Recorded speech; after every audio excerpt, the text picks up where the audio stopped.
Hey guys, it's been a while since I did a NIC talk, and so I decided to get on IG Live and get it over with.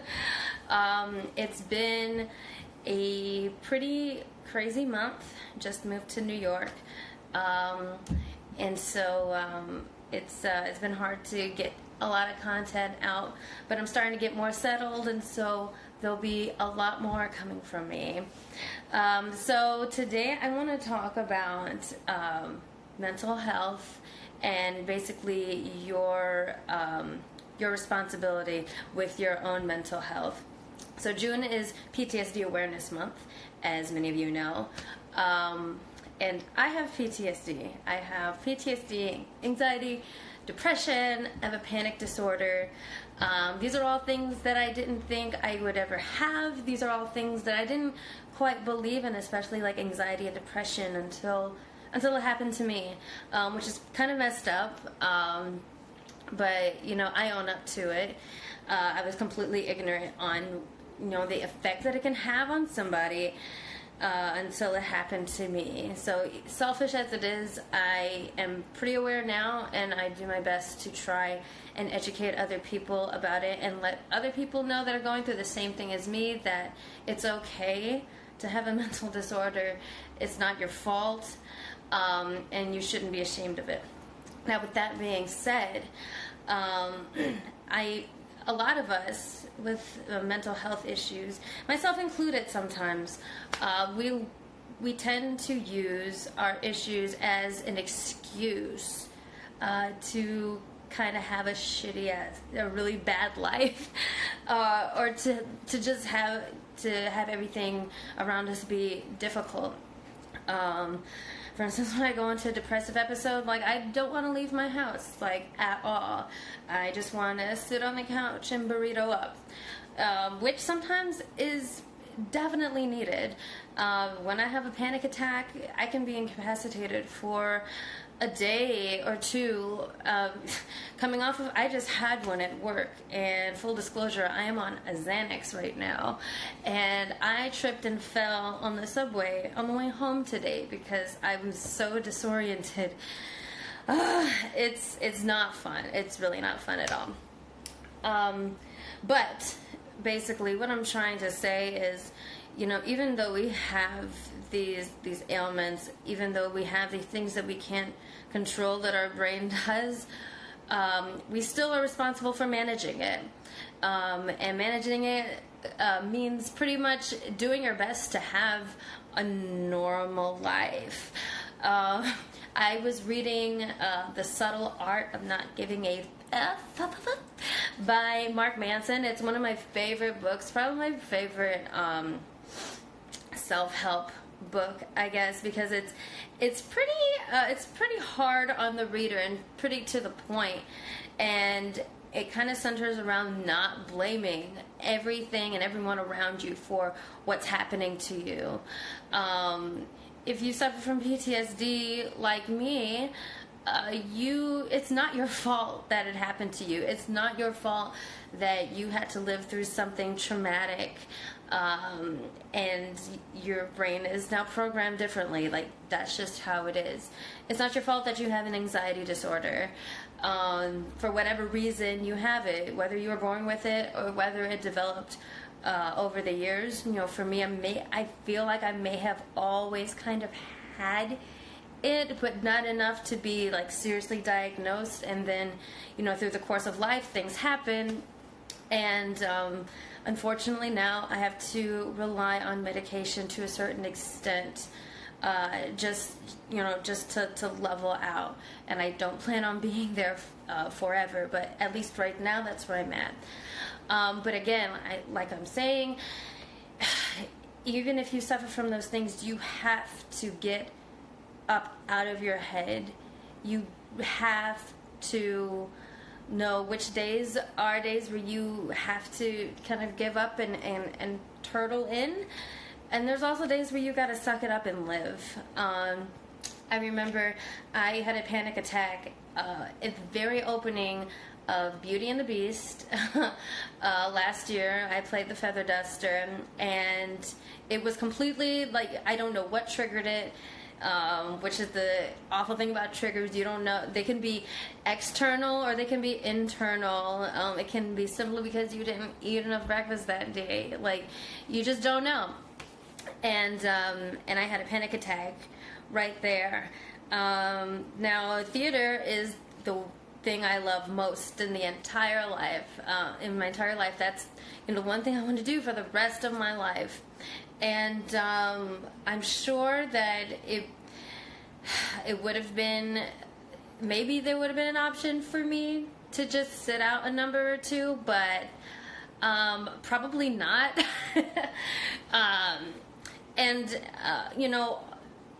I just did not want to let that beat me. I didn't want that episode that was going to end eventually to impact me and my professionalism and my performance in that time. I knew that after the show, it's definitely going to have to take some medication to calm down.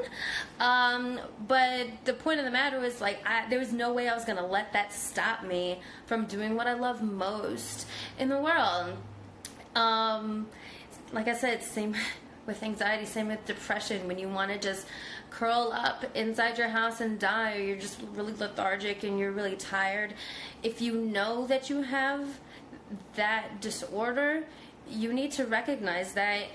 Make sure you surround yourself with people that kind of will help you recognize it and be like, yo, you need to get your butt off the couch right now. You're coming with me. We're gonna go somewhere and you're gonna like it. You need those people, because you may not be feeling it, but you have to remember, when you have mental health disorder, your brain is all sorts of wacky, and it's interpreting things completely different from a healthy brain, I guess. And you just gotta use that frontal lobe energy to just be like, okay, I know what I'm feeling is sucky, but what I know is that I need to get out and I need to do something with my life. Because, like I said, even though you're not responsible for having that mental disorder, you're not responsible for your PTSD or for having it. You're not responsible for whatever caused that to happen to you, but you are responsible for managing it. Because if you want to have an effective relationship with anybody, with a significant other, with friends, make new friends, with family, you have to at least practice overcoming all of those awful things that mental disorders suggest that you do. Don't use it as a crutch, man. I mean, it's painful. It's not fun.